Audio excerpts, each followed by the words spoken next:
It is the 3rd of April, 2026. I am Corey J. Mahler, and this is At Any Cost. This is episode 23, a Q&A episode. And I do not have any housekeeping for this week, other than to wish all of you a blessed Good Friday. So I will get right into the questions. I'm actually going to start with two questions from previous episodes that I did not get around to answering, and then we'll move into some specifically for this episode that came in this week. So, question one: what have the Japanese done that kept their morality intact as opposed to the rest of Asia? Why are they not as morally bankrupt as China or India, or not as devolved as India is? I put this one off in part because it's kind of a complex question, as you can probably already notice. And there is a lot to go over here. So this one is going to take a little time to answer. Probably not too much time, but in order to understand the differences in Asia, we're going to limit this analysis to limit Japan, China, and India, because expanding it beyond that would have been, the course of study of an entire semester at university. But in order to understand these differences, you have to understand some religions slash worldviews first. A little bit, not going into it in depth, because again, that would be quite the course. So Shintoism, Buddhism, Confucianism, Hinduism, and Taoism are really what's in play here. Yes, you also do have more recently Islam in the case of India, but quite frankly, I'm just going to ignore it because it doesn't form as much of the substrate on which all of this stuff has occurred over a course of 2,000 plus years. Really more than that.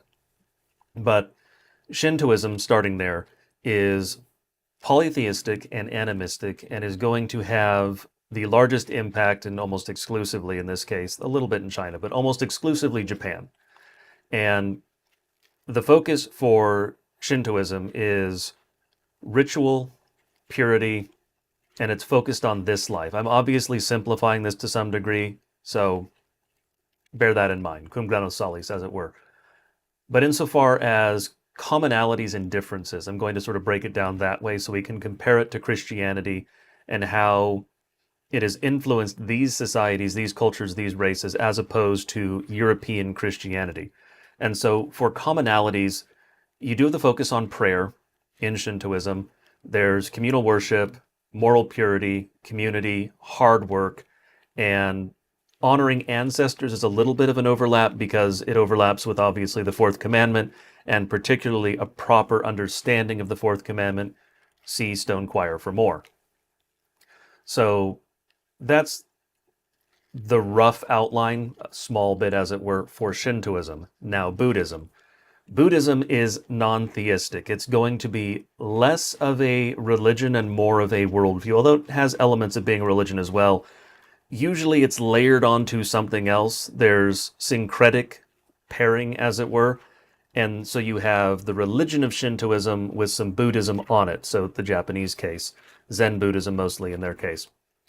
As far as differences go, because it's really mostly differences here, there's a little bit of focus the same with regard to morality, but it's so different and for different reasons that there's almost no overlap with Christianity. But there's a denial of the self in an absolute sense in Buddhism that is not a thing in Western Christianity. And I don't mean denial of the self in the way that Western ears might hear it, which would be, if you say denial of the self to a Westerner, they're going to hear self-control or fasting, something like that, denying the self in a way that is deliberately doing that for some other purpose, whatever it happens to be.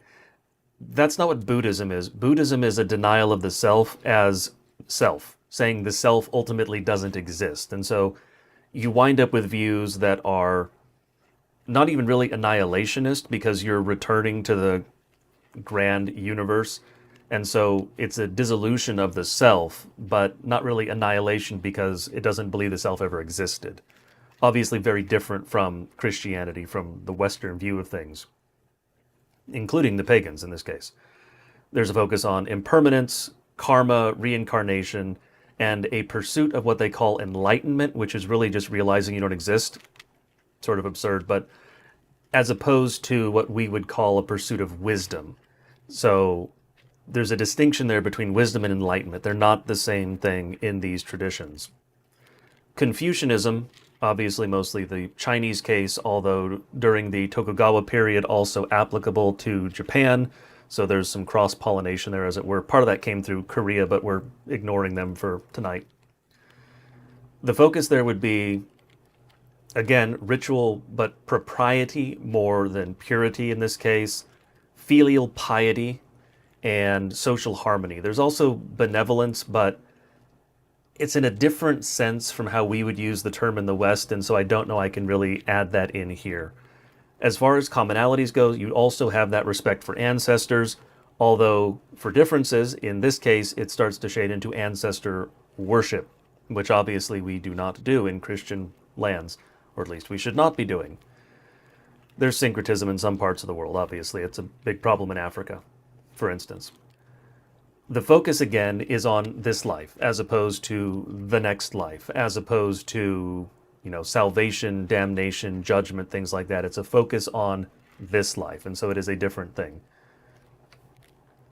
Apparently, OBS decided to disconnect from Kick, but I'll just toggle that and hopefully it'll fix itself. And maybe it did. Anyway, moving on to Hinduism, which is one more after that because Taoism does play a role as well. Hinduism is polytheistic, obviously extremely polytheistic in most formulations, also pantheistic more than panentheistic. So for commonalities, there's a focus on morality in it, but it is an illusory focus, and it takes such a form in Hinduism that it's not anything we as Christians or Westerners would recognize as morality, and we'll get into that as well. So for Taoism, the last one here, the Tao is an impersonal force. There's no actual or absolute moral right and wrong moral system in that worldview. It's more indifferent because it's an impersonal force. So now to get into analyzing why these nations are different and how they sort of got where they are. Obviously, again, this is going to be cursory. This is the sort of stuff where you could spend an entire semester on each one of these nations just within this scope in university somewhere. So, like I mentioned earlier, there's the Tokugawa period, which is basically the sort of end of the samurai period here, hundreds of years ago in this case. And you have a policy of seclusion. This is Japan. And Confucianism is also imported at this point, sort of from China into Japan. It starts to form some of the ultimate foundation of the Japanese outlook, their worldview as it would be constituted today, adding to Shintoism. Now, you also have, after this period, there's the Meiji Restoration, which is when they start to adopt some of the Western views of things. And so this is when the economy starts to become capitalist, for instance. Capitalism plays a role in all of this, but you have reform. Incidentally, you have a purging of foreign elements during that period, largely trying to remove Chinese influence from Japanese society. And so some suppression of Confucianism in favor of more of the traditional Shintoism, which is sort of the pagan Japanese religion. I should probably mention that the Japanese religion doesn't really have much of a focus on salvation, judgment, damnation, the afterlife. It's, like I said in the beginning, it's more focused on this life, but it's also regional, sort of in a way that we do not have with, obviously, Christianity, because we have a creator God who made everything. He is God. They have a bunch of kami, which are basically local gods that have some connection to a place and don't really have an overarching power. And so you have all these various shrines, and you go and revere them, but they don't have one creator God as we have, and so you don't have the same sort of system of judgment and salvation, things like that. So these are some differences where we would call them obviously wrong, but they also play into the differences between the various Asian peoples and why they are the way they are. We'll see the greatest contrast between the Japanese and the Indians, actually, but there's some contrast there, obviously, between the Japanese and the Chinese as well. But in addition to sort of this opening up that you have during this period and the modernization, you see the creation of the zaibatsu, which are basically large conglomerates. This is partly an outgrowth of the way that the Japanese view the world. And so you have these large industrial conglomerates that in some cases do basically everything. You have equivalents in China and Korea. This is kind of common in Asia generally, less common in the European context, although we have some of that now as well. This is sort of how they integrated capitalism into their system and gave it a Japanese flavor. But insofar as the overall way that Japanese religion interfaces with their society, it's sort of less overtly religious as we would conceive of it, and it's become more of sort of the background radiation of the society, the foundation. It's based on the mixture of all of these things, but not necessarily overtly religious in the way we would think of it. This is similar to some of the very secular now so-called European nations that are still very culturally Christian, but no longer particularly religiously Christian. But moving on to China, and I have one particular aspect I'm going to draw out after I do these brief country summaries that really highlights the difference in how they came to be the way that they are. But it's important to understand the philosophies and the religions that fed into that. But in the Chinese case, they have what they call the three teachings. And the three teachings are Confucianism, Taoism, and Buddhism. That's why I went over those. They're all relevant here. So for Confucianism, you get the Chinese focus on hierarchy comes from that. Again, filial piety. The focus on social harmony instead of strife. And so there's a particular pressure not to ruffle feathers, as it were, which is going to run counter to sort of the individualism in the non-negative sense that has always been part of Western society. They're going to focus more on group cohesion as opposed to being right, for instance, which you can see how that starts to play into how they're different.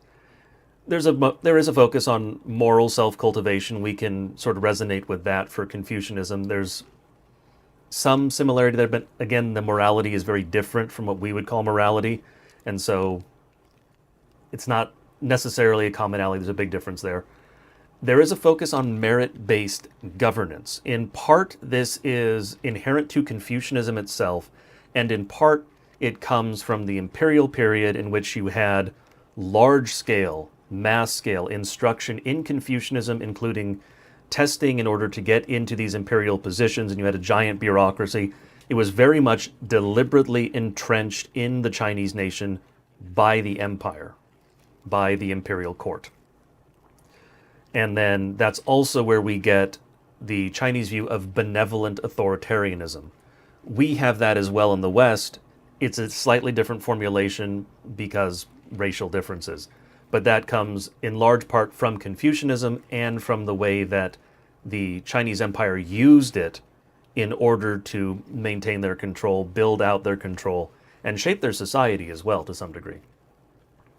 For Taoism, I don't know that I really need to get into their concept of Wu Wei, the effortless action sort of thing. It plays a role in this because there's an undercurrent in Taoism, the view of the world, that you have this impersonal force that sort of acts without acting in an effortless way, and aligning yourself with that is seen as a good thing, and so you can see how that would influence their psychology to some degree. It plays a role. But there's adaptability, and pragmatism is a big part of Taoism, which very much plays into the Chinese psychology and how they, of course, view the world, but how they interact with the world. Their entire worldview has that as sort of a substrate. And there are some who will bring up harmony with nature. That's supposedly part of Taoism, but I think we can all look at modern China and see that it is anything but harmonious when it comes to nature. And so pragmatism sort of controlled over that, particularly after the introduction of capitalism and industrialization. So that's sort of the brief over there for Taoism, how it plays into the Chinese system. But for Buddhism, you get the general thing for Buddhism, the impermanence and the focus on karma. A little less in the Chinese case. But much the same as Japan, this is more of the background or the substrate of the culture instead of an outright overt sort of religion. They are not overtly religious, mostly, in the same way that we are in the West for those of us who are actually religious still. The mandate of heaven is another thing that's important to understand in the Chinese case. That gets more into politics, which perhaps is relevant at some point. I guess it's relevant today, really. But the mandate of heaven was the argument of the Chinese imperial court that they had a right, a divine right to rule because they had the mandate of heaven, the mandate of the gods, right? The Chinese Communist Party doesn't necessarily use the same language, but they use the same arguments. They still use Confucianism. They suppressed Confucianism, supposedly, but then re-imported all of its teachings. So they kind of did the same thing that the communists did in Russia with the Russian Orthodox Church. They pretended to suppress it, then they revived it, brought it back, and used it as a political weapon, which is exactly what it became. And it is... There are those who will try to argue that because of the fact that communists really pretended, to suppress Confucianism in the Chinese case, that they are at odds, but really Confucianism is what paved the way for communism to take over China because of that natural acceptance of almost totalitarianism, not authoritarianism really as we would call it, this conformity, this slavish acceptance of hierarchy, the desire not to ruffle feathers, all of these things played into fertile soil for communism. There's a bit of exploitation there as well, obviously, because there was Jewish involvement with the Chinese Communist Party, particularly early on, but question for another time, perhaps. But Confucianism has given them the ability to mobilize in a way that is difficult in some other countries because you have this level of mass conformity and this obedience to hierarchy. There are advantages and disadvantages. Individually, they don't do so well, but you can mass mobilize them much more easily than, say, those in the West or some other places. Japan has a little bit of the collectivization as well. All of these countries in this part, not India at this point, are collective in a way that Westerners are not. The Indians are in a very specific way, both collectivist and individualist, but I'll get into that after I'm done with China here.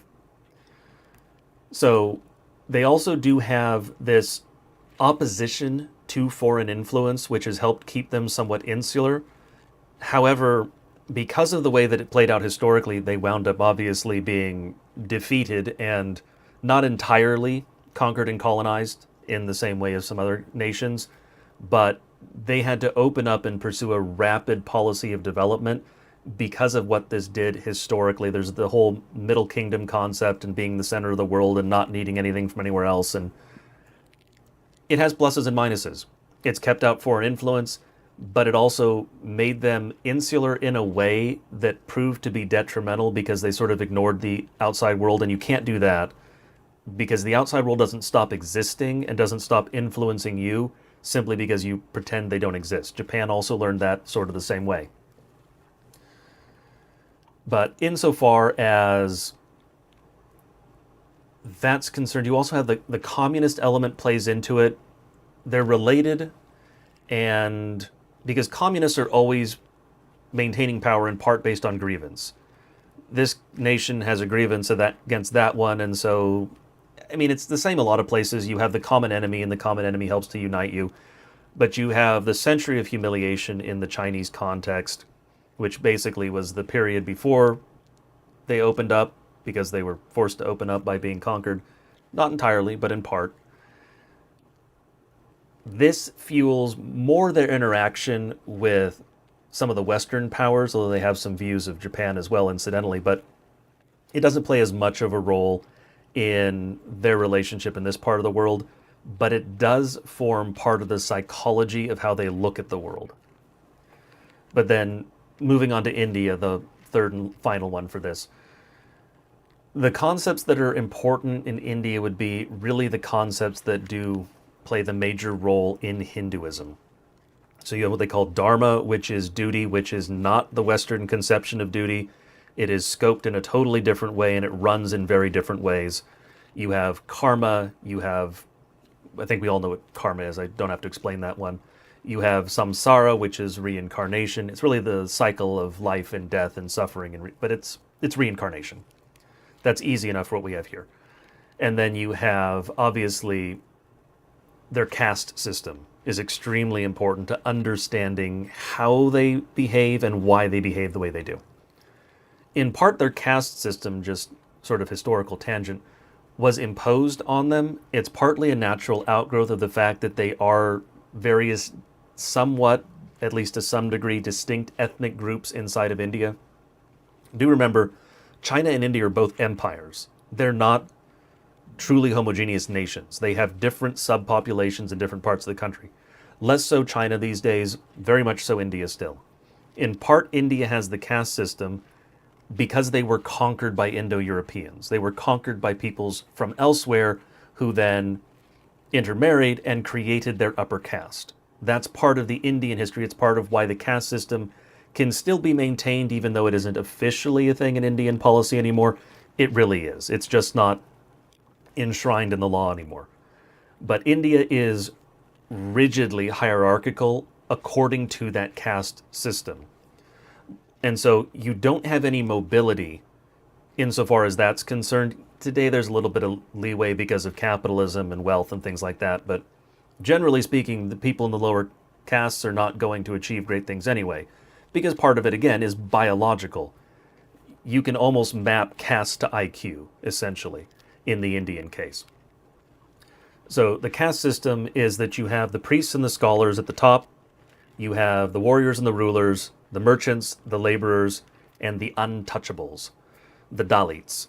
So if you're looking for a word that makes Indians mad at you, there you go. One of the problems that you have with their particular formulation of a caste system is that there is severe pressure to stay within your caste. That in and of itself is not necessarily bad. I mean, obviously they have, 1 billion plus people, so there are a lot of people in each caste. But because of the way that their society works with regard to family structure and the unofficial networks of people, you wind up with severe endogamous pressure, which is to say it winds up being inbreeding, which is a huge part of the explanation for why the Indians are the way it's inbreeding is a huge part of it. That's the case in basically every part of the world with low IQ. It's inbreeding. It is, in many cases, particularly Africa, promiscuity, which leads to inbreeding because they don't know their fathers. And if you don't know your father, sometimes you wind up marrying your sister. That obviously causes problems over hundreds of years. That's a big part of the reason India is the way it is, and it is so much worse than China and Japan. It's biology. It's the sort of harsh mistress that is genetics. But part of what I want to pull out, and part of what really contributes to this and this difference here, is the different conceptions of honor.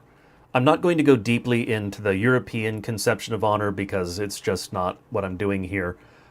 But each of these nations has a fundamentally different understanding, fundamentally different conception of what honor is.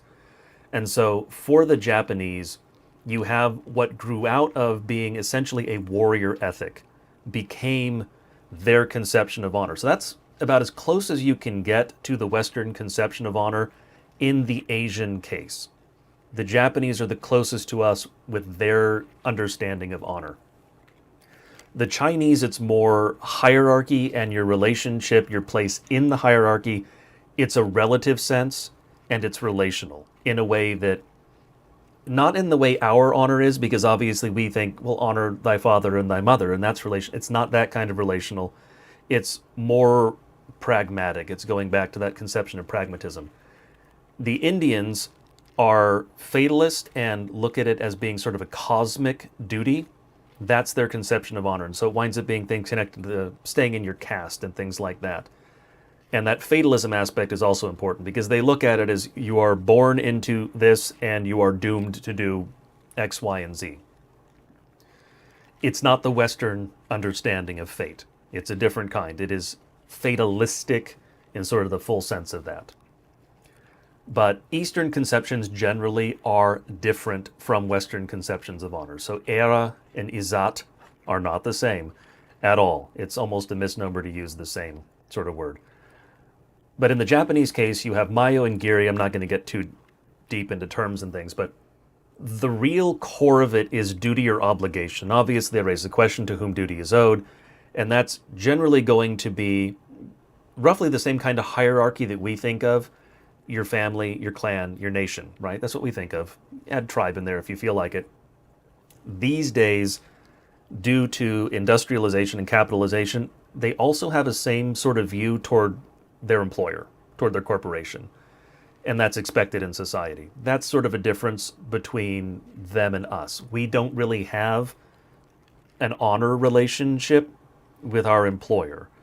You can do things that are dishonorable in your employment, but your personal honor isn't really at stake when it comes to whether or not you're loyal as an employee to a corporation. That almost sounds insane to Western ears, particularly European Western ears, a little less so for Americans.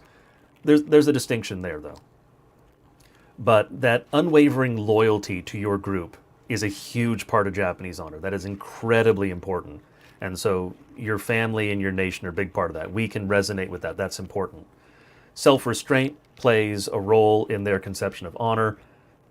You have to have a willingness to sacrifice, and that's going to be your personal comfort, personal desire for things that are seen as a collective duty. A little bit similar to the Western sense, but also different from the Western conception. Like I said, the Japanese are going to be the closest to the Western conception of honor of any of these three. But the Japanese view of honor, their own personal view of it, is that it is sort of an intensely and sort of naturally Japanese thing. Their sense of honor is very Japanese, and they consciously view it as being a Japanese thing. And the final point that I'd pull out for the Japanese would be that dishonor, doing something dishonorable, brings collective shame in the Japanese mind. It's not just personal shame, it's collective shame. You've brought shame to your family, you've brought shame to your clan, you've brought shame to your nation. You'll see that also in the Chinese case, and a different formulation of it for the Indians. For the Chinese, you have two different ideas, and I'm not going to bother using the terms because I can't pronounce Chinese very well. But the two different aspects of it for honor in the Chinese case would be moral character, and so your personal honor in essence, and then saving versus losing face, which we might call reputation, but it's distinct in a way that it's worth calling it face, because, well, you'll see. So, two of the ways that you can save or preserve face would be using your personal network. Personal networks are a huge part of just how the Chinese system operates, more so even than formal networks. Now, obviously, networks are important everywhere, but in a way that is an order of magnitude different from how it works in our case. Deference to authority is the second one. That's also an important part of maintaining face. It is seen as a violation of the Chinese conception of honor not rightly to defer to authority. That ties back into the philosophies we discussed. You can see how that works together. National honor is a big part of it, which is why the century of humiliation is still seen as a big thing. It's why ultimately there is still a level of animosity toward every Western nation on the part of the Chinese, particularly those that played any active role in colonization or their various defeats during that, what they call the century of humiliation. And so that would certainly include the British, but it also includes the Germans and the French. There's still, it's under the surface, they play it down to some degree, but it's still very much there because it is seen as a slight to their national honor. And of course, this is used as an excuse for various communist policies, both domestically and with regard to foreign affairs. It's one of the reasons they see nothing wrong with the rampant theft that goes on in China, because they view the West as an enemy, ultimately. It's also because they have a different view of property and property rights, but that is part of it. One of the things that the Chinese conception of honor does, and this will lead into one of the reasons they're so different, culturally at least, is that it can incentivize corruption. They'll call it harmony, but what it really does is it incentivizes greasing the wheels and corrupt actions, all of these things that we would condemn, but they would say, no, this is good because it's being done in pursuit of societal or group harmony. We would not look at it that way. It's one of the things that has made them different culturally, that has led to what they are.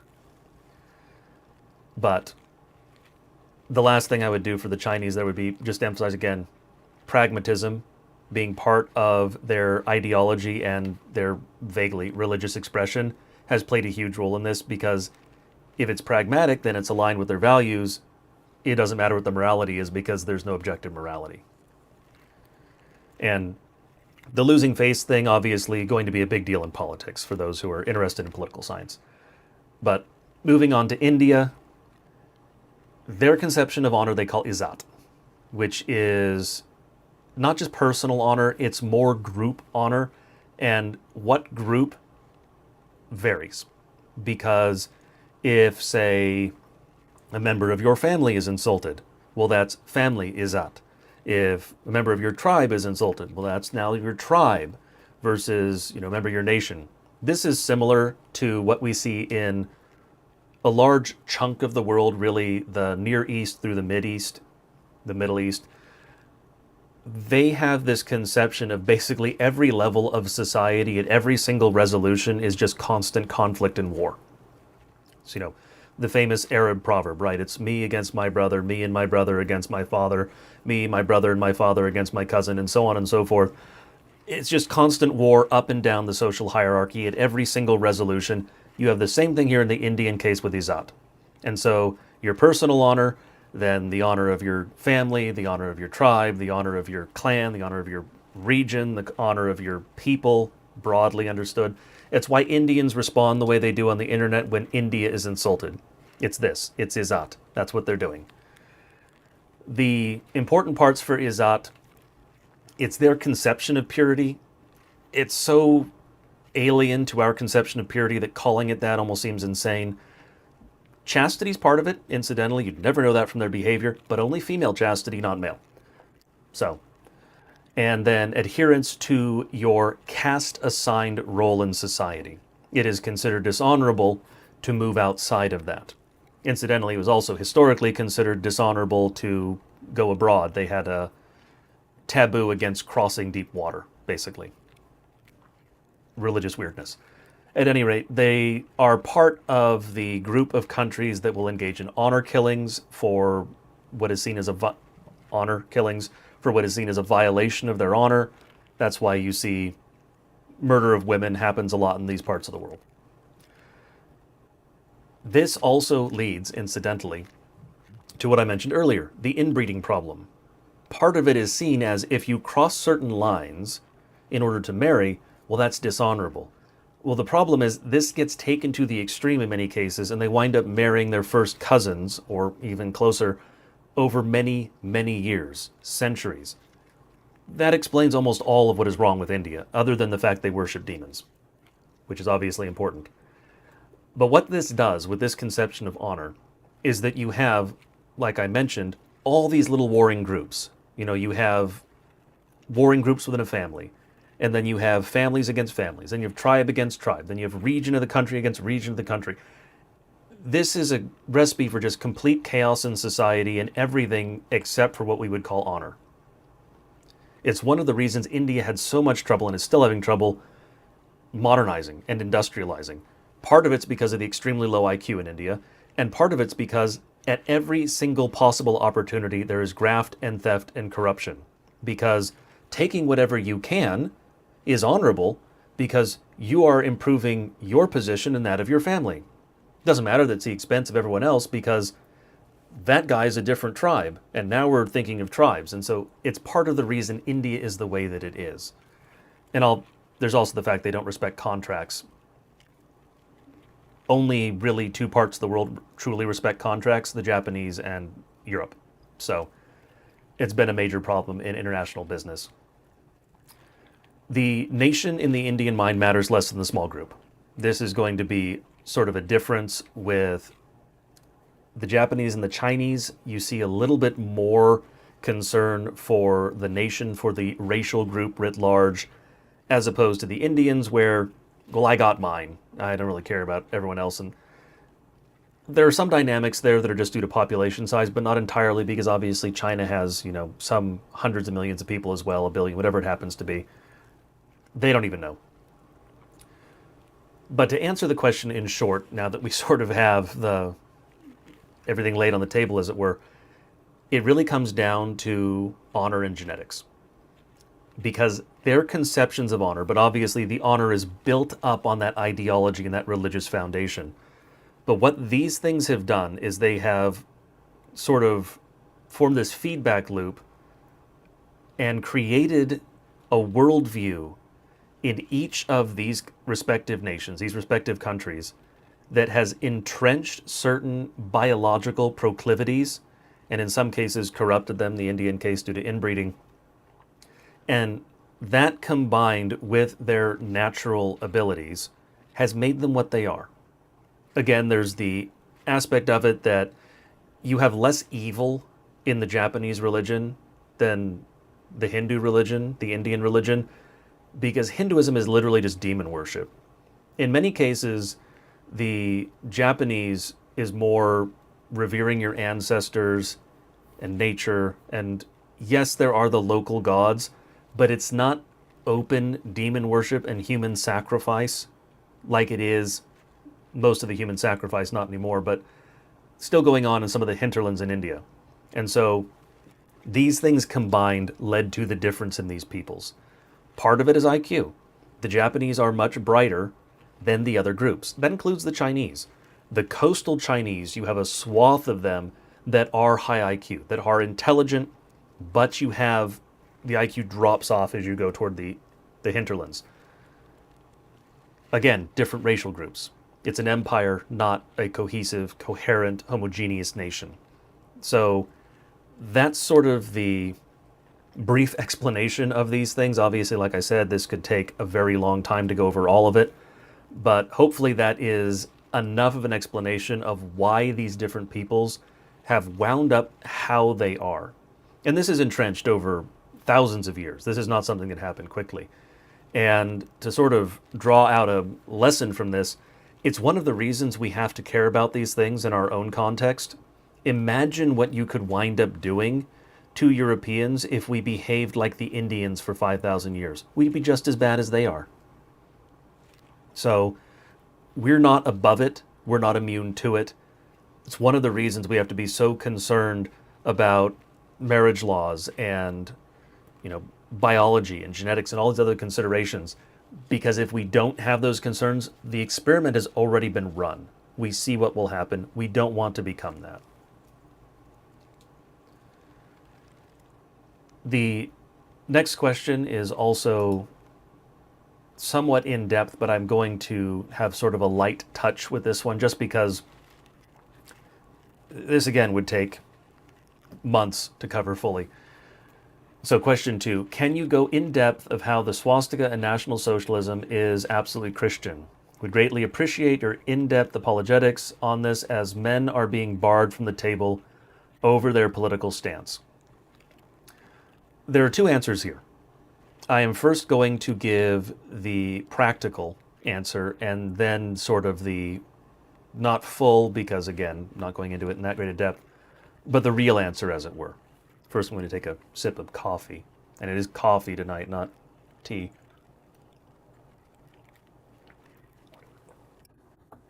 Summer has begun in earnest here, and so I do not want hot tea. But I will bring up my browser here. So The practical answer is that you are not going to change the minds of most of these people, and so don't try. It's not me saying don't try because, there's a small chance of success. It's saying you are going to make your own life miserable and achieve probably nothing in the process, or just make things worse. And I am mostly giving the answer that I give to millennials and Gen Z with regard to the baby boomers. And I know Gen X, so I was like, oh, you forgot me. No. Gen X is split. You're a millennial or you're a boomer, depending. You're a young boomer and old millennial. So pick the one you want to be. But insofar as that's concerned, you are never going to convince the boomers of these things. So if you bring it up with them, just know that you are going to probably have a knockdown, drag-out fight, and they are not going to listen. You're not going to get anywhere, and if they can, they will kick you out of the church. That's the reality of it, and the only thing that can be done about that is waiting for them to retire or die off and be replaced by better men. That's already happening. There are faithful churches that are springing up now. There are churches that are starting to get that turnover in elders, and so men from our generation or younger are taking on those roles. They will be better men than the baby boomers were and are. But the full answer, right, that would be that, as I've said, National Socialism is Christianity translated into politics. And the reason that I say that is sort of partly as a refutation of those who try to say, oh, it's all about the gospel. It's just the gospel. It's not only the gospel. If it were only the gospel, the Bible would be really short, right? But it's not, because there's more to it than that. There's quite a bit more to it than that. So when someone tells you it's all about Jesus, just the gospel, that person is going to try to ruin your life in some way, and you should probably avoid him. Even Christ spends a lot of time talking about stuff that isn't the gospel. Most of his time is dedicated to stuff that isn't the gospel. There is more to the Christian life than just Jesus died for your sins and rose again, and if you believe, you will be saved. That's great news. That is the gospel. That is wonderful news. But it doesn't tell you how to live your life. It doesn't tell you how to grow tomato plants. You can use trivial examples like that. It doesn't tell you what to do with your wife. You can use important examples like that, right? So there's more to it. But I would give a twofold answer just sort of for this answer here tonight and as a starting place for anyone who is going to run into this problem. I may go into this more in depth in the future. Maybe I'll write something on it. I haven't written a book yet. I'm not saying I will. I honestly not much of a desire to do so, but perhaps someone should. But the two ways that I would approach this would be looking at the party platform of the National Socialists and looking at the 28 Theses of the German Christians. The latter is going to be the one that is more compelling for Christians, for obvious reasons, because the former is really politics, right? The former is their political program. And so I think I'll probably start with the 25-point program instead of starting with the 28 Theses. But to pull up this, right? And of course, OBS decided to move my window. Let me fix this. I will just bring up just the browser for right now. See if I can fix that. I don't know why OBS does that. Anyway, they are going to object to this. The men who are going to object based on race, right? Obviously, because yes, you're going to get libertarians who object to things like old age pensions, which are in here, right? Point 15. You're going to have people who object to point 14 saying it's anti-capitalist, which it is. They were anti-capitalist. That's part of this. It's the third way versus Jewish capitalism and Jewish communism. And for the men who are willing to hear, important to include that Jewish part because they're both Jewish. It's what they are. It's the kosher sandwich. This is the alternative to it. This is the Christian way of looking at it. And if you start reading the Church Fathers, you read the Reformation Fathers, you're not going to find capitalism in these men. You're going to find anti-capitalist rhetoric. You are going to find Luther complaining about prices. You're going to find him condemning merchants for charging whatever they please. This modern integration of capitalism and Christianity is anathema to Christian history. And so those who will object on those grounds are just completely ignorant of what Christianity teaches and what Christians have believed for hundreds of years, for 2,000 years. But like I said, the big objection is going to be the issue of race. And so how do you overcome the objection, for those who are willing to listen, with regard to race? Well, you have to explain to them race first, because they're going to have to understand what it is, because they probably don't. We did a series on that for Stone Choir. If you can get them to listen to that, great. It's going to do a lot of the work for you. And anytime you can get someone to do that for you, it's great, because then you have the foundation built and you can just build upon the foundation. But if you have a proper understanding of race, then none of this is objectionable whatsoever. Because all it says is that we want our nation, in the sense of the land, to be composed of our nation, in the sense of the blood. We want the people running our nation to be of our nation. Well, that makes perfect sense. You can even get to some of these points by coming at it sort of tangentially, right? If you're talking to another American, should the president be an American? He's probably going to say yes. Why? See what he answers. See if he gives you something where you can go with it. Okay, what is an American? If they're just going to say, well, it's anyone who has the paperwork, who's naturalized. Okay, so anyone in the world can be an American as long as I give him a piece of paper. If you're dealing with someone who doesn't see that's absurd, you're probably wasting your time. If you can get him to see that that's absurd, then maybe you can get somewhere. Because you have to recognize the fundamental reality of race before you can get someone to build up to this sort of ideology, right? This is jumping in the deep end. This is meat, not milk. You have to subsist on the milk first. You have to understand the basics before you can build up to something else. And so if you don't have these building blocks, you're never going to get someone to understand that National Socialism and Christianity are not simply compatible, but the one is the natural outcome of the other. National Socialism is the natural outcome of applying Christian theology to the political, the economic, and the social. And you can see that in particular in the 28 Theses, and I'll get into that in a minute here. But again, just to reiterate, with regard to race, you have to get them to understand that it exists. There are a lot of arguments for that. Go listen to the series from Stone Choir. You can sometimes get there by asking someone about, children, right? If you pick a random child off the street and stick him in your basement, is that your child now? No. Is that your child in any meaningful way? No. Does that mean you can't adopt a child? No, of course not.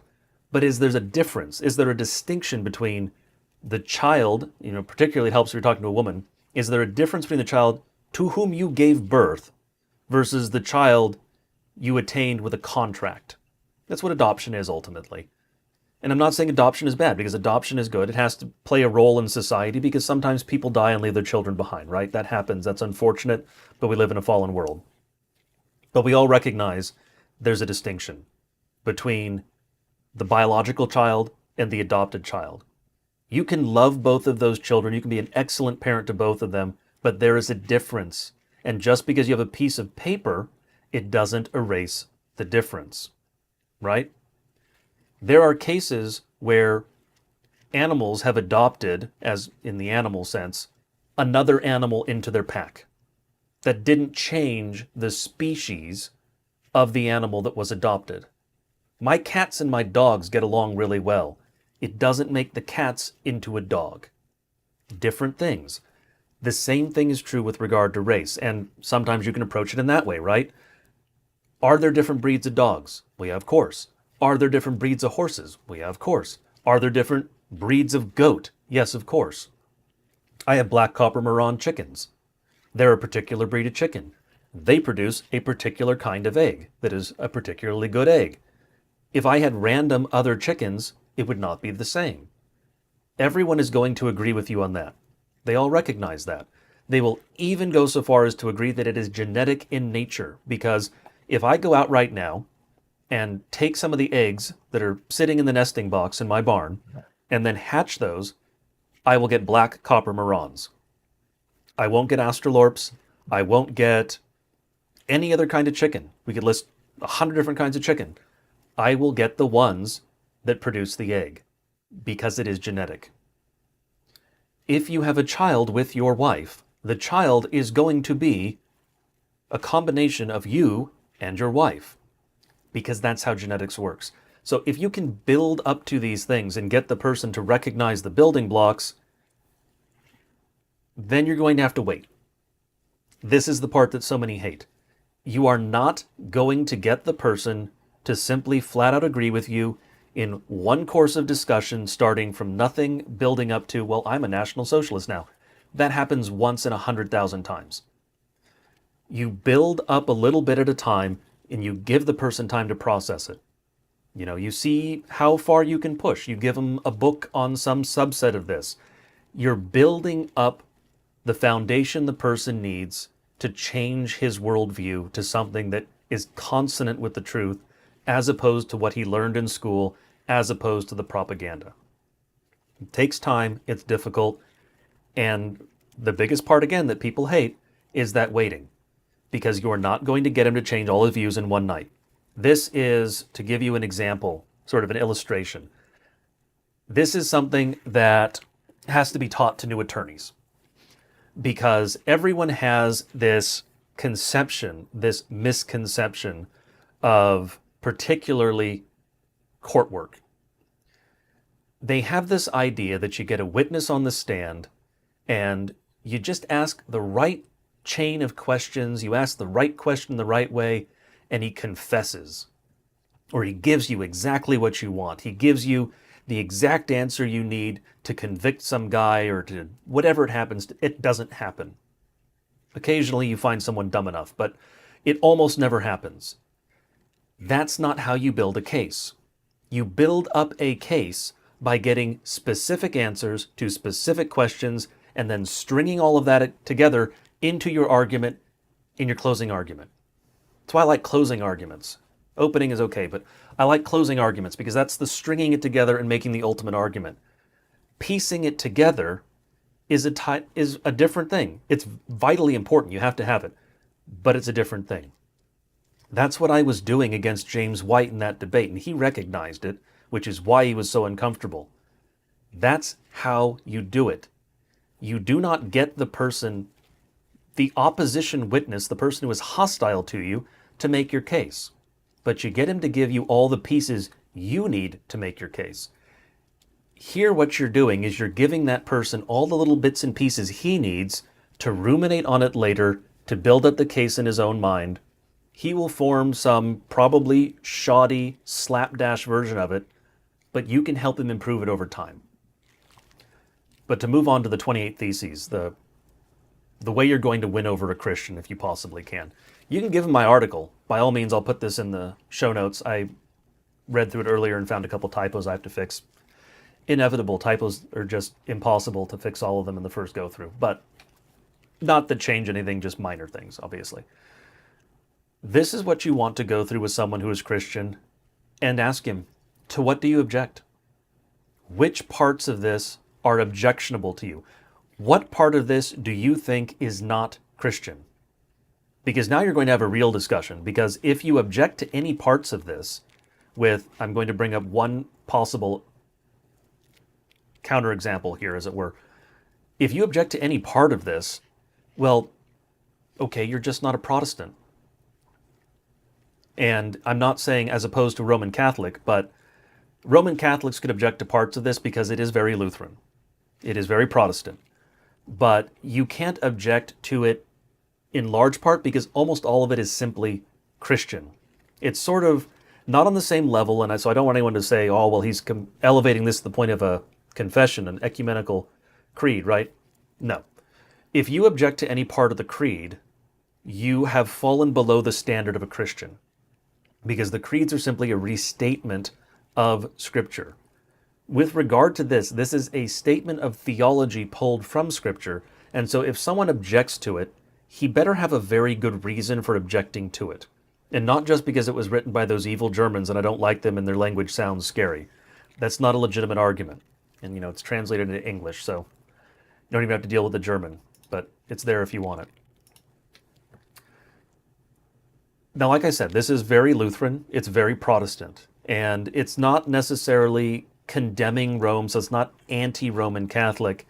It does say that the Roman Catholic position is wrong in some ways. So for instance, right here you say, the church cannot be above the state as the Roman Catholic position asserts, right?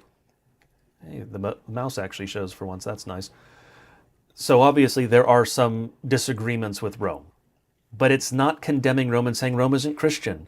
It's saying we disagree with some of the political ideas of Rome with regard to how the church and the state interact. But for any Lutheran, you're going to have a very hard time as a Lutheran looking at this, reading through this, and objecting to it without ceasing to be a Lutheran. Because it is all staunchly founded and firmly founded on theology from not just the Book of Concord, but our Lutheran forefathers, and basically none of it's objectionable. Obviously, it even mentions Luther a number of times. But this is what you want to do. Go through this on your own first, obviously. Go through it point by point. See if there are things to which you object. Figure out why. If there is nothing to which you object, then you can go over this with someone else and ask him, and you can work through those problems. Part of figuring out why someone objects to these things is finding what his point of objection is, and then why he believes that. Maybe he doesn't have a reason for believing it. If you can get him to recognize that, then you've made some good progress. But everything in this statement is solidly Christian. Like I said, there's one thing to which some are going to disagree. They're going to object to this thing, and that is because there is the Arian paragraph, so-called. They don't call it the Arian paragraph, they even call it the so-called Arian paragraph. But that's usually what it's called in English language literature, so by all means, use that if you want. It's point 3. The people's church commits itself to blood and race because the people are a community of blood and essence. Therefore, only those who are national comrades according to the state's law can be members of the people's church. Only those who can be state officials according to the state's law can be office holders in the people's church. That is the thing to which they are going to object. And you want to ask them why. Why do you object to that? Well, you're saying that they aren't... No, it actually explicitly says in point 4, and that's the great part of this, many of the objections are explicitly addressed in the document. So when someone objects, you can even lay a trap for them, right? If they object to that, you can say, well, you're saying that Christians of another race aren't Christian. Point 4, a people's church does not mean excluding Christians of other races from word and sacrament, or from the great Christian community of faith. A Christian of another race is not a lesser Christian, but rather a Christian of a different kind. Thus, the people's church takes seriously that the Christian church does not yet live in the perfection of divine eternity, but is bound by the orders God has given to this life. The objection is addressed right in the next point. The point that this paragraph is making, point 3, thesis 3, is that those who are going to be members of the national church and serve in positions of authority in the national church have to be members of the nation, because it is in a way wrongful to be ruled over by foreigners if you are capable of self-rule. Obviously, the exception here, and I'm somewhat disinclined to not even bring up the exception because we're basically talking about the Western European context, the Christendom context. Mostly Americans, obviously. I'm speaking English here, but I know some Germans and others as well. You can read the German. You want these people who can to produce their own leaders, to produce their own theologians, because they are going to know how to deal with the Christian faith in a particular racial, a particular national way that is going to be the natural expression of Christianity for that people. And I've gone into this many times before, there's nothing wrong with having a national expression of Christianity. For those nations that cannot do this for themselves, and you can think of any number of nations with an IQ below 70, they can't produce theologians, they cannot remain orthodox, they have to be controlled. They have to be ordered and directed by their superiors. And I have no problem using that term because it is correct. For those people, they are going to have those of another race in positions of authority in their churches because otherwise they will never remain Christian. Germans don't have that problem. Americans don't have that problem. The French don't have that problem. The English don't have that problem. We can produce our own pastors, our own bishops, our own theologians just fine. Now, we should get along with those of other races who are also Christians. We shouldn't be at war with the Germans because they have a German Christianity that looks different from American Christianity. That's not valid. It's completely insane. There's nothing wrong with saying that to be a member of the church, you should be a member of the nation. Because quite frankly, if you aren't a member of the nation, why are you even in the nation? You should not be there. What this partially says, and what this is partially permitting, is those who are sojourning, while they cannot join the church, can still attend the service and receive the word and the sacrament, because they are still Christians. They are still part of the invisible church, the true, lowercase c, Catholic, universal church. This does not deny in any way, shape, or form that you can be a Christian and be French instead of German, or even African instead of European.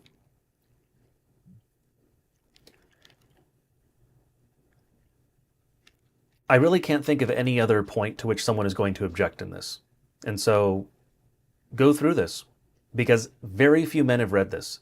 Very few men know what the German Christians in the Third Reich actually believed. And this is what they believed. They bound themselves by this confession. In this case, it's particularly the Lutherans and others who were Protestant, but this is what they actually said they believed. And so you can work through this with someone and say, where do you find that you think this is not Christian?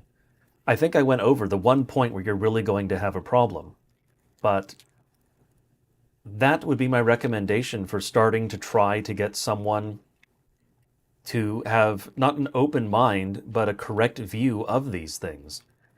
To answer the other part of the question, how is the swastika Christian? Well, it's the Hakenkreuz. It's the hooked cross. The Germans didn't call it a swastika because that's not a German word. It may sound like it to people who don't know German, but it's not. It is the Hakenkreuz. And Hitler took it specifically from a monastery that he went to when he was a child. He saw the symbol there, he liked it, he used it as a Christian symbol. It has been used by Christians in artwork and stonework and tombs. There are many, many places in Europe where you can still see it because it's been around for centuries. And what it ultimately is well, it's a cross as a symbol, but it's also from the way that the Big Dipper orbits over the course of a year. And various stars as well. But like I said before in a previous episode, it is a sign in the heavens. And Genesis is extremely clear. The stars are not just the lights in the sky variously, but the stars specifically aren't just for seasons to show the change of the seasons. They're also for signs. So there's nothing wrong with using that. We don't understand how all of that worked. It seems like peoples many hundreds of years ago, centuries ago, millennia ago in many cases, knew more about that than we do. Certainly the wise men who visited Christ figured it out from looking at the stars. I don't think we could do that today. So God put things there we don't fully understand. There's nothing wrong with using those symbols. I have no problem even repurposing symbols that, the pagans loved. There's nothing wrong with that. Many of these symbols trace back to some misty Christian connection back in time where we've lost the fullness of that because of playing telephone for hundreds of years, but it's still there. And in this case, it's even more obvious because it's literally a cross. We use many different crosses across the world. We don't all use the same one. The Eastern Christians use a different cross. Western Christians use a different cross. Even within the West, we use various different crosses. The English have ones they prefer, the Celts have ones they prefer, the Germans have ones they prefer. There's nothing wrong with the symbols being different across various people groups. Another part of how you express Christianity within your racial context. That's appropriate, that's how it should be. But I think I will probably follow up on this at some point in the future, but I hope that that's sort of a beginning place at least. But the practical answer, just to reiterate it, is if you are dealing with baby boomers or you are dealing with elders at your church who are of that generation, don't do it. It's probably not worth it. If you are the sort of cantankerous person, so probably a German, if you are inclined to do that, then maybe Scottish. If that is your personal inclination, then go ahead. I'm not going to tell you to stop because it's not wrong for you to do that. It is a matter of wisdom, it's a matter of personal conscience, but I just want to be very clear that you're probably not going to get anywhere. They will probably kick you out of the church and they may call the police. That is the reality. But to move on to the next question, I don't know through how many I will get tonight since we've had a couple that were a little bit longer than average. Question 3. Yes, this one is shorter. I recently spoke with a friend about circumcision and whether it is permissible for Christians. He directed me to Genesis 34. This one is an important one to bring up, which tells of the violation of Dinah. We won't get into that narrative, but the sister of Simon and Levi by Shechem the Canaanite. My friend suggested that this passage is evidence that circumcision, even in the time of the Israelites, required a lengthy recovery. Can we infer that Simon and Levi deceived Shechem into believing that circumcision involved removing the entire foreskin rather than only the tip, or a cut depending on which procedure, for the purpose of being able to easily kill Shechem and his men as retribution for Shechem violating Dinah? So we should pull that up to actually look at the text.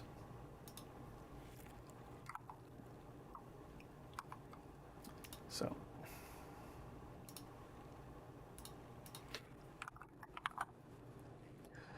that's going to be starting verse 13, I think it is. No, it's later than that. Okay, verse 25. Obviously, I hope everyone knows the story of this. They convince these men of a different tribe to be circumcised so that they can marry into their tribe and intermarry, and etc. Now it came about on the 3rd day when they were in pain, so note the day, that the 2 sons of Jacob, Simon and Levi, Dinah's brothers, took each one his dagger and entered into the city safely and killed every male, and so on and so forth. The important part here is obviously 3 days, and that's when they were in pain. Incidentally, you also have a roughly similar length of time when Joshua has to have Israel circumcised after coming out of the wandering in the wilderness, as I've mentioned previously. But 3 days here, right? That sounds like a long recovery. It doesn't to my mind, but maybe for some people it does. And so they're going to bring this up. I'll get into specifically why this is not modern circumcision, but I want to start by pointing out you've probably injured, almost everyone listening to this, right? You've probably injured yourself in some way that took longer than 3 days to heal. A scratch takes about a week to heal, depending on a number of factors, how old you are, your immune system, things like that. Small cuts, even small cuts, can take a week or 2 to heal. Cutting off any portion of your foreskin is going to take a while to heal. Even if it's a small portion, cutting off the entirety of your foreskin is going to take a long while to heal. And I think every man in the audience listening knows cutting something there is probably going to cause a lot of pain, regardless of how little flesh you remove, right? So they're in pain on the 3rd day because the 3rd day is about when you feel some of the worst pain from surgery. That's when you have sort of the active healing process and the bruising and the swelling and all that stuff. It's when a lot of the bad pain is and you don't really want to move or do anything. That's why they waited for the 3rd day, because it was the easiest day to kill these men. We can get into that another time. 3 days is nothing for recovery. And part of how we know this, and getting into the actual answer here, the substantive part as it were, we know how long it takes to recover from male adult circumcision because the procedure is performed. It takes 3 weeks. If you go and don't do this, but if you were to go and have your foreskin removed, it would take you 3 weeks to recover as an adult male. And they actually tell you, don't move. Like, if you can at all avoid it, don't move for the first 3 days. Just do nothing. For the first week, don't lift anything. Don't do anything strenuous. Basically, just kind of sleep or sit on the couch. And don't wear, binding clothing, no abrasion, no friction, nothing. Like, the list of what they tell you basically not to do is rather long. But it's a 2-week minimum and more like 3-week recovery. So if this is 3 days and they're in pain, this is not saying that it is the modern version of circumcision. That would be a totally different thing, and I do not think these men would have been quite so eager to participate in that particular ritual. And even then, it would have been a difficult thing to perform, given the sort of tools they had on hand at this time. They didn't have surgical steel. They didn't have obsidian blades or whatever. They didn't have the sort of tools that we have today. That would have been quite the procedure to perform on a man, giving the sort of tools they had at that time. So no, it's worth bringing up. It's important to recognize that it is related, but it does not make the argument for the modern procedure in any way. In fact, I think it is very clearly an argument for what I and others have contended is the original version in Scripture, which is just a cut in or a removal of the sort of tip of the foreskin, as opposed to a total removal, which again would have been a much longer recovery and probably something those men would not have wanted to do. The next question, question 4, for someone who just converted to Lutheranism but only churches around him are either Baptist or Catholic, which would you recommend? So the recommendation is going to have to be you go to the Baptist church. And the reason for that is that in the Lutheran confessions, the Roman Catholic Mass is called an abomination. And so Lutherans cannot in good conscience participate in the Roman Catholic Mass. You can go to the Baptist service. They are going to teach things with which you disagree. You are going to have some staunch disagreements with them, particularly with regard to the sacraments.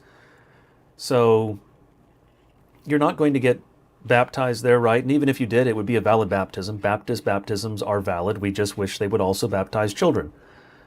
If they are doing the Lord's Supper, which they do very seldom, but if they are doing that, then maybe just leave the room briefly, because obviously their conception of that we would consider to be highly irreverent, to say the least. But other than that, you can have fellowship with them. They're still Christians. They're just Christian brothers in error. But you are going to have fewer objections with regard to your conscience at the Baptist church than at the Roman Catholic Church. Even though for many outside of these things, the High Church Lutherans and the Roman Catholics look similar, the theology is sufficiently different that, yes, the Book of Concord calls the Roman Catholic Mass an abomination. And so again, no, you cannot participate in that in good conscience, so the Baptist Church is the option. Question 5. Will Germany return to Christendom? I am a native German who in the last 3 years got enlightened to the truth about the world wars. Ever since I have developed great grief over what was done to my nation. Christianity was bombed out of us. I have great sorrow and unceasing anguish over my kinsmen.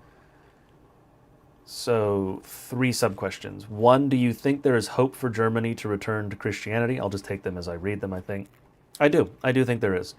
The foundation to some degree is still there. The history is still there. All of those connections. Martin Luther is the one who reformed the church, the reformer, the teacher of the church. So I do think that there is that potential, and I hope that it does happen. A lot of things are up in the air for all of us these days. So Germany is not alone in being in a particularly bad position. The US, we certainly have our own problems over here, and every other European nation. But we are all in this together. I guess this sort of touches on sub-question 3 here, but we're all in this together. We should want every single Western nation to become Christian. We shouldn't be concerned about ourselves only. We should also be concerned about our brothers, because they are our brothers, and you have a higher duty to those who are closer to you. And like I have mentioned many times before, The American nation, yes, there's some admixture from some other European peoples more recently, but we are an English, Scottish, and German nation. That is essentially what we are. And so the Germans are very much our brothers. Question 2 here. Do God's promises that he made in the Old Testament apply to all Christian nations, that if they become wayward, he will discipline them until they return? Yes, in essence, they do. God deals with people very similarly down through the centuries across time. There is a point when a nation becomes so wicked and so apostate where God draws a line and stops chastising them so that they return and switches to destroying them for their evil. We see that with the Canaanites. We see that with some others down through history, the Assyrians, the Babylonians. Most of those cases not entirely wiped out, but some of them simply wiped off the face of the earth. The Indians have to be close at this point. I don't think that the European nations are there. I don't think that the European nations are anywhere near that level of wickedness and impenitence at this point. You can think of God saying that it's going to take 400 years, right, for the wickedness of the Amorites to be complete. Europe is not there. It is under a century. That's not good. That's very bad. But I don't think that our peoples anywhere in the Western world are beyond the point of repentance yet. And so I hope that we do repent as a nation. I think that things are trending in that direction.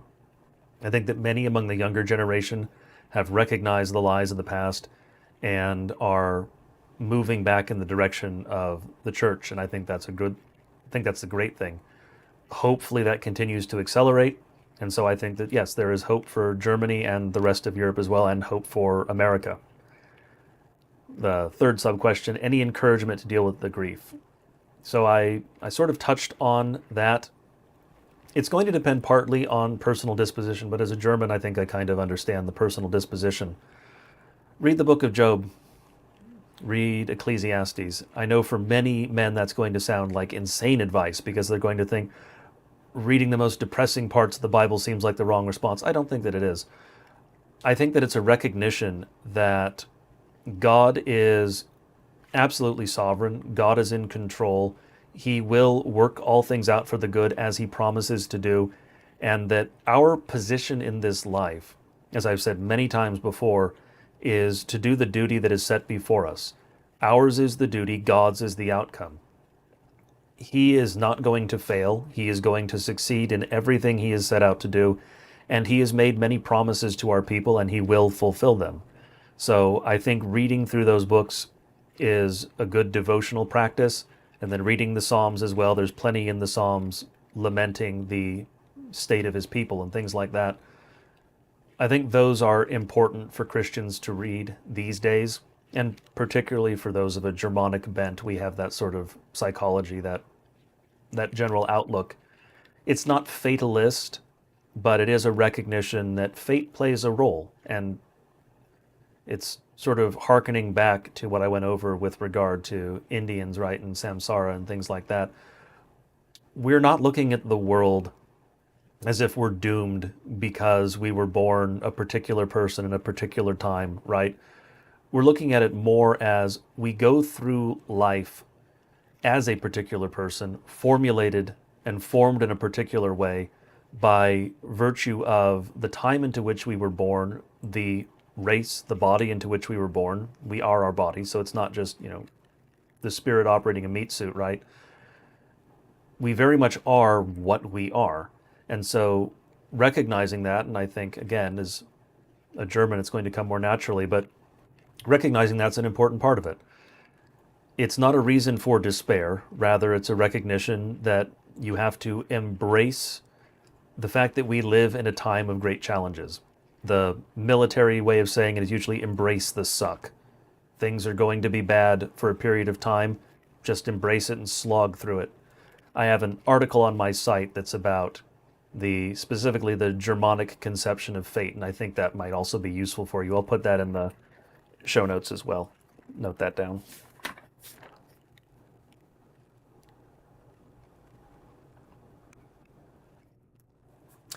But I should also say, welcome back to the church, brother. So, let me pull up the next question here. Question 6, shifting gears a little bit here. I listened to the Stone Choir episodes on race a while back and remember you mentioning that being in a mixed race marriage can cause problems for the child because it can be hard to find donors for medical needs with a child. I was curious if the negative medical effects extended further. They do. Within my friend group, 2 of the couples are in mixed marriages, where the male is white and the female is 50% non-white. These 2 couples have had birth complications, including miscarriage. Between their 2 children, who were successfully born, the children have had to have surgeries within months or less of giving birth. All the couples in my friend group who are not mixed race have had their pregnancies go smoothly, with practically no complications. A simple Google search on the subject says that mixed race couples decrease the chances for health complications. That is simply an outright lie, but it is very much what is being astroturfed, because it decreases the chance for stuff like sickle cell. If you're European, you're not going to get that. So, in other words, Google says it's good because it helps non-white people. For blacks, that is somewhat true for sickle cell, which, if you don't ever get malaria, I figured if there was a truth on this subject, it would be buried under years of fake or biased research to promote the mixing of races. So the question, does mixing races increase the chances of health complications in the child? The answer is yes.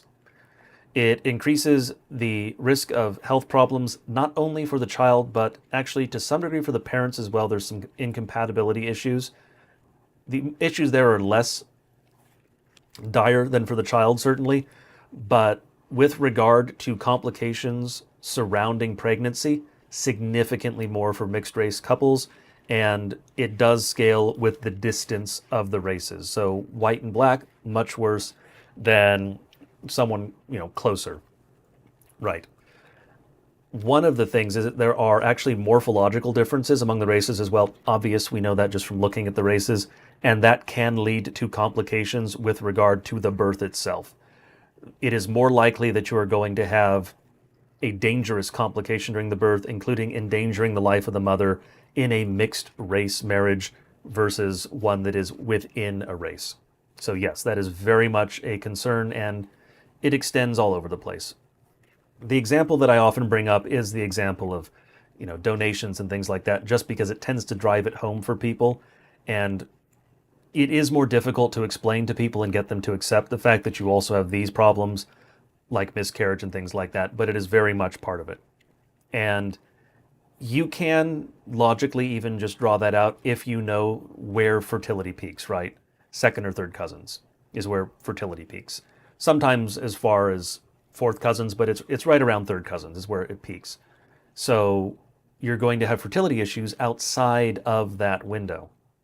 Some of those are going to be things that can increase the odds of miscarriage and other complications like that.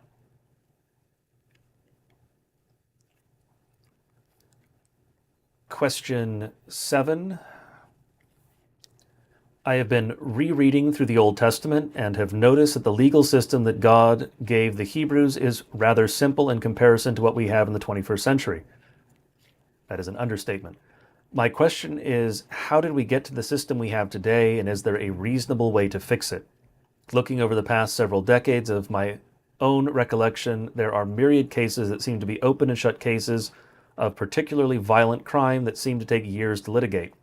While the system that Moses received might take weeks, I believe that our system is perverting justice for all parties, whether that is letting obvious violent criminals go while waiting for trial or leaving men on death row till they die of old age. Our legal system right now is wicked and inefficient and unjust and any number of other things you'd like to call it. That is a complicated thing. It is due to many factors over a long period of time. The most concrete and easiest step is simply to remove all of the Jews from the process. They should not be lawyers. They should not be judges. We can go back to the 28 points and the 25 points and basically pull out exactly what they say. They were right. You see the corruption in our system because you have all of these people who are maliciously advocating for creating corruption and chaos in our system and letting the wicked go free. Their desire is to pervert and subvert justice because they are evil. So simplifying our system, simplifying isn't so much the goal as just making it just, making it achieve the ends it should. No, you shouldn't have endless appeals for very clear things. If you have, these days it can't be video evidence anymore, but if you have incontrovertible evidence that someone committed a homicide for some heinous reason, right? It's not justifiable homicide, it's just outright murder. He should not be getting a bunch of different appeals that take years. He should get what I have said. I've actually addressed this issue before. I don't remember exactly when. It's been a number of years now, but I think the way that it should work for capital cases, because I think that you should have some differences in your system depending on the type of case. I think that our adversarial system has some problems versus inquisitorial, but that starts to get into legal theory and things like that. What we should do for a capital case is you should get your trial. I think the trial is fine. You can have some differences with regard to how you structure it with the jury and things like that, but you have the trial, and I think it should be an automatic and immediate appeal to a specialized body that reviews capital cases. That's what they do. They're experts in it. They're experts in the law, the forensics, all that. They review it. If they sign off on it, conduct the execution as quickly as possible and just be done with it. Instead of taking years. Then, it might take 6 months or something. That's fine. You should still want to achieve justice, even if it is somewhat delayed because you have to do these things. The system back then was easier for a number of reasons. They didn't have access to the kinds of forensic evidence we do. And so it was either you had a witness or you didn't have a witness. So there are things that are more complicated that we have to do these days that do take more time. But yes, our system is deliberately a mess. And part of fixing it is removing the wicked people from the various roles they're currently holding. And also, yes, streamlining it, as it were, instead of letting it drag on forever, which it should not. And bringing back public capital punishment also discourages crime and is a good idea, on a tangentially related note. Question 8, and I think I will probably call it after this question. I wanted to get to question 10, but I think I will save it for next time. So, a question that is related to some things that have been coming up on social media recently. Cui bono is Latin for to whom is the benefit, correct? And I think this phrase is applicable to the moon landings, assuming, arguendo, the moon landings did actually happen. I believe they did. That's him saying I believe that. I also believe they did, but what is the benefit to our people of policing or berating those who question their veracity, when even the men who contributed to the moon landing at least gave the appearance that the moon landing was human progress? For example, Neil Armstrong, one leap for mankind. I am failing to see how not believing in the moon landings is somehow denigrating white people. It's clear that Jews have exploited the moon landings to get whites to believe that Africans could land on the moon. So why is it beyond the realm of possibility that Jews faked the moon landings for expressly this purpose? I'm not saying I believe this, but I can see why many people in our circles do. One minor concern I do have about the moon landings is that if they actually did occur, why is it that moon tourism has not yet been monetized? If you have time, etc. So 2 questions. The first question really is kind of a compound question there. It is denigrating whites to say the moon landing didn't happen because it is trivializing and denying basically one of the greatest technological feats we have ever achieved. And quite frankly, the greatest technological feat we ever achieved, given the time and the technology. And of course, one of the reasons is because it's specifically attacking Germans. The Jews hate Germans more than anyone else, other than obviously Christ. And so it's attacking Germans because who built the rockets? Who designed the rockets that took Americans to the moon? Germans. Germans both designed and built them. And it was the National Socialist scientists who did it. That is why this has been astroturfed on the right by Jews and others. This is not something that is organic. This is not something that just sprung up. This is an astroturfed conspiracy theory, and it serves two purposes. One, it is to attack whites and white achievement and white excellence. And two, it is to make people on the right seem like kooks, seem like completely insane, untethered, unmoored from reality psychos. Because unlike all of the other things that we would, or we wouldn't, but others would call a conspiracy theory, right? Jewish involvement in communism in Russia and incidentally China, relating back to that first question. All of those sorts of things, you can prove those, and you do not have definitive proof that the person saying that it happened is wrong, right? There's a fundamental difference here, and this is something I've brought up many times. There is a difference between having hard evidence for something and having argument for something. I'm not saying argument is false, because having a logically sound argument is compelling. But for something like an historical event, that's more difficult, right? I've seen many compare it to the Holocaust, right? And I tell them, okay, right now, maybe not right now, you have to go out and buy some stuff, but right now-ish, you could go out and buy the hardware to bounce a laser off the retroreflector on the moon and statistically prove, because you're not going to have a large enough thing to see it coming back, it's the laser, to statistically prove that it's there. A retroreflector is a man-made object. The only counter examples for retroreflectors that occur in nature are in the eyes of things like cats. Okay, there's no giant cat on the moon standing still off of the eyes of which you can bounce a laser. It's a man-made retroreflector. We put it there. We have a picture of it on the moon with a footprint next to it. You can literally bounce a signal off of it, a laser off of it, and detect it. I've seen it done.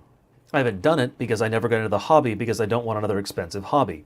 But I've seen it done by, in this case, observatory equipment, so much more expensive equipment than I would have anyway.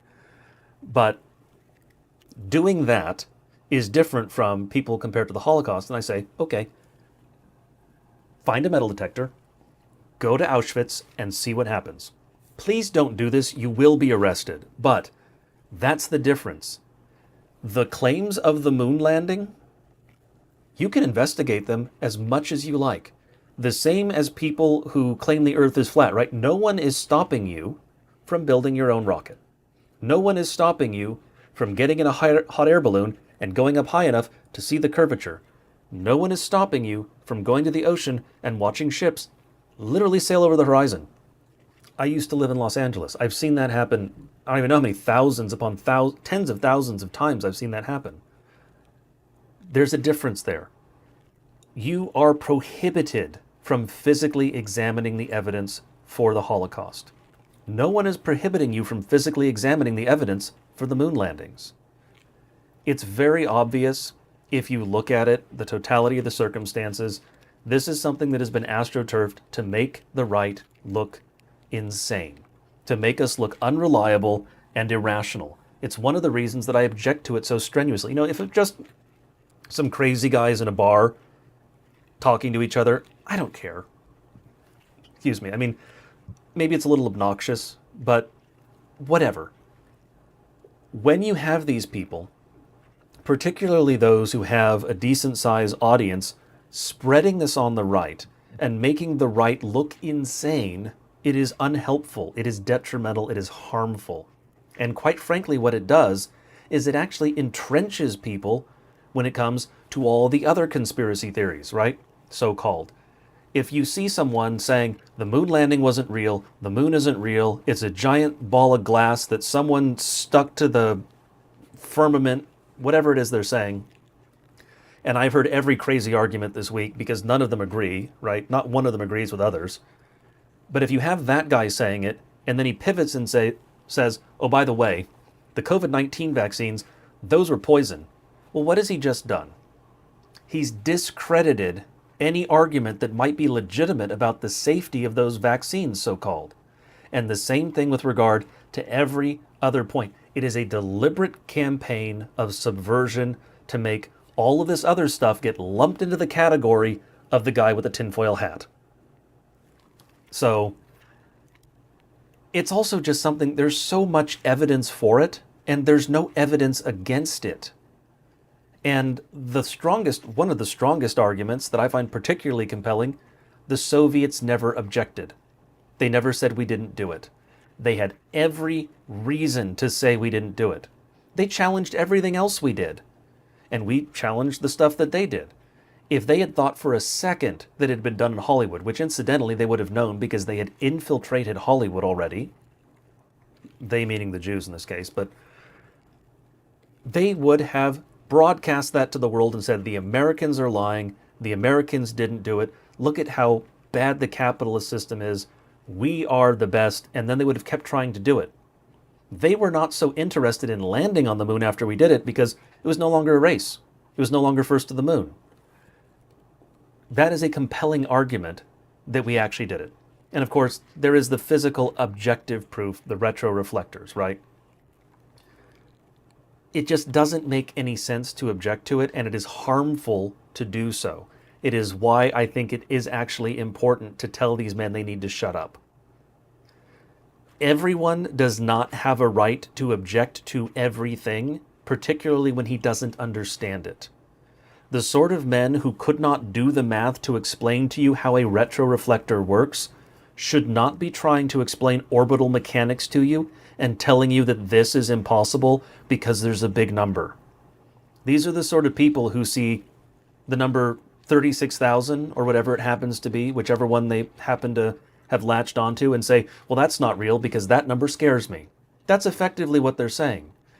I have never seen any of these men objecting to it doing the necessary math to prove it is actually wrong.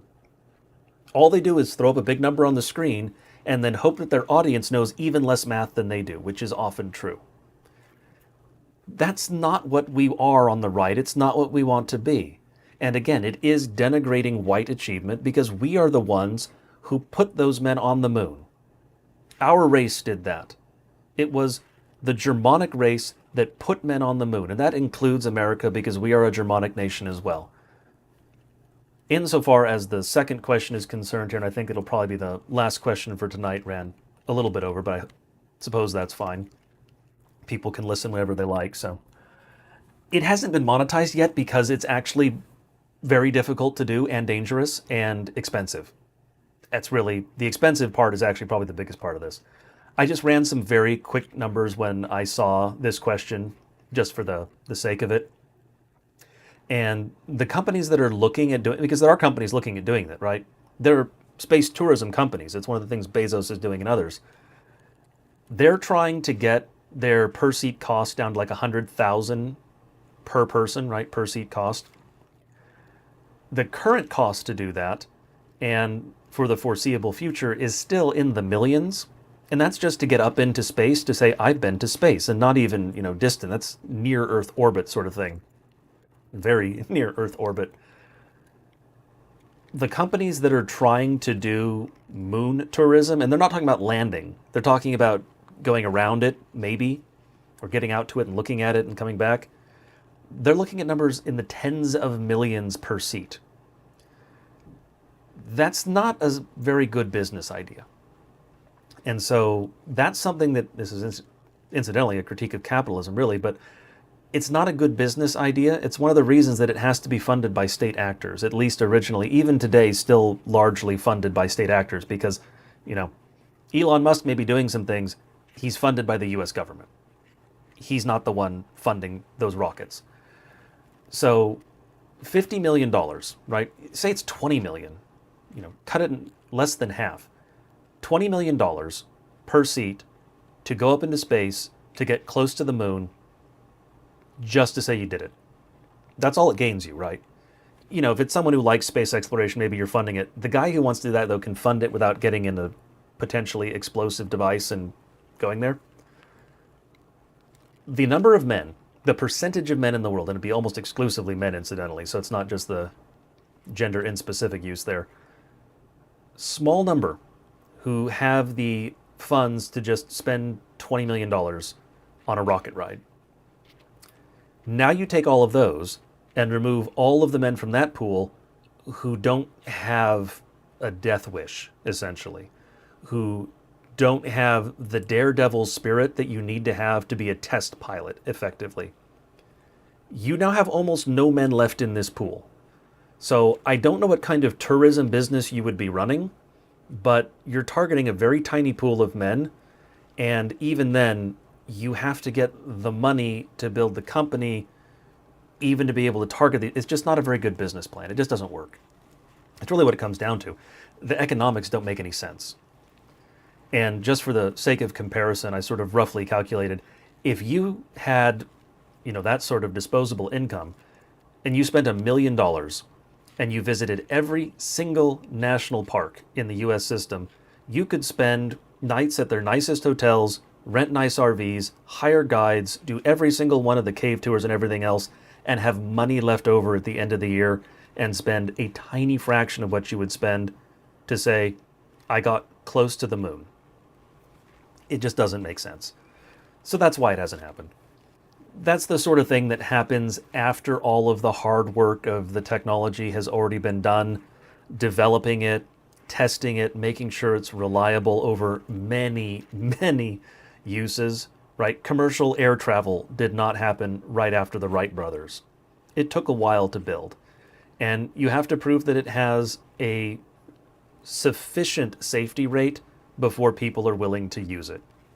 Yes, you have the occasional crazy person who's willing to get in a metal tube using a PlayStation controller, and then you wind up paying a price for that. But that's a tiny percentage of men who are willing to do that. So it's just economics for the moon tourism bit. And practically, there's nothing there to see. So even if you went up there and landed on the moon, I don't know what you're doing. There's nothing there. It's dust and rocks. So that I'm sure that appeals to a number of men, right? Because you're the first in X to do it. You're one of only a handful of people. You can say, I went to the moon. That's very appealing to some. But personally, I would rather go camping. So, but yeah, I think it's economics at the base there. I think that will be the last question, perhaps an appropriate question to end with, I guess. I did want to get to the next one about kings, but I think I will save that question for next week. Some of those questions took a little longer to answer than normal, which is why I had put them off, because I knew they were going to do that. But at any rate, thank you for those who submitted questions, and thank you for those in the chat. I do see that we have some questions in the chat. I am going to add those for next week. Hopefully I will get to them then. My backlog isn't too long now. I've got through most of it. It's part of the reason I spent more time tonight to get through these. So again, thank you for submitting the questions. Thank you for listening. And I hope all of you have a blessed Good Friday. And I won't wish you happy Easter just yet because it feels kind of wrong to do it on Good Friday. But do make sure that you go to church on Sunday and have a good weekend. I will see all of you next week, hopefully Thursday, and then we will start with discussing why you can or can't have a king according to Scripture, and with a particular verse that comes up all the time in those discussions. So I hope you all have a great weekend, and God bless you until next week.